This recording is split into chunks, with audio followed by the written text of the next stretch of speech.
ഇപ്പം ഈ ബുക്കെന്ന് പറയുമ്പോൾ ബുക്ക് പ്രസിദ്ധീകരിച്ചാൽ പണം കിട്ടുമെന്ന് എനിക്കറിയില്ല. ബുക്കിന് എനിക്കൊരു അവകാശം ഉണ്ടെന്ന് എനിക്ക് അറിഞ്ഞുകൂടാ.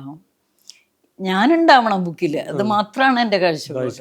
അപ്പോൾ ചെറിയ ചെറിയ ചെറിയ വിഷയത്തിൽ അയാൾ പറയണതിനോട് എനിക്ക് യോജിക്കാൻ പറ്റാണ്ടായി. ഞാൻ നല്ലൊരു ഫോട്ടോ കൊടുത്തപ്പോൾ പറഞ്ഞു ഇത് ബ്യൂട്ടി പാർലറിൽ പോയി എടുത്ത ഫോട്ടോ ആണ്, ഇതൊന്നും ബുക്കിൽ കൊടുക്കാൻ പാടില്ല. അപ്പോൾ എനിക്കും അറിയില്ല, ഞാൻ സമ്മതിച്ചു. പിന്നെ അയാൾ ഒരു എന്താ പറയുക, ഞാൻ കിടന്നിട്ട് കുറച്ച് മുല്ലപ്പൂ കയ്യിൽ വെച്ച് മാറി ഒരു ടയേർഡായിട്ട് കിടക്കുന്ന ഒരു മോഡൽ ഒരു ഫോട്ടോ വേറെ ഫോട്ടോഗ്രാഫർ വെച്ച് പിടിപ്പിച്ചു. അപ്പോഴും ഞാൻ സമ്മതിച്ചു കൊടുത്തു. പക്ഷേ ബുക്ക് ഇറങ്ങിക്കഴിഞ്ഞപ്പോഴാണ് അതിൽ 2 പേജ് ഒഴിവാക്കാൻ ഞാൻ പറഞ്ഞിട്ടുണ്ടായത്. 2 പേജ് എന്ന് പറഞ്ഞാൽ ഫുൾ പേജല്ല, കുറച്ച് ഭാഗങ്ങൾ. 15-ാം തീയതി ബുക്ക് വായിച്ച് എഡിറ്റ് ചെയ്യാൻ വേണ്ടി എൻ്റെ കയ്യിൽ തരുന്നു. 18-ാം തീയതി ബുക്ക് ഇറക്കുന്നു. അപ്പോൾ അതിലെ ചതി എനിക്ക് മനസ്സിലാവാൻ കുറച്ച് സമയം വേണ്ടി വന്നു.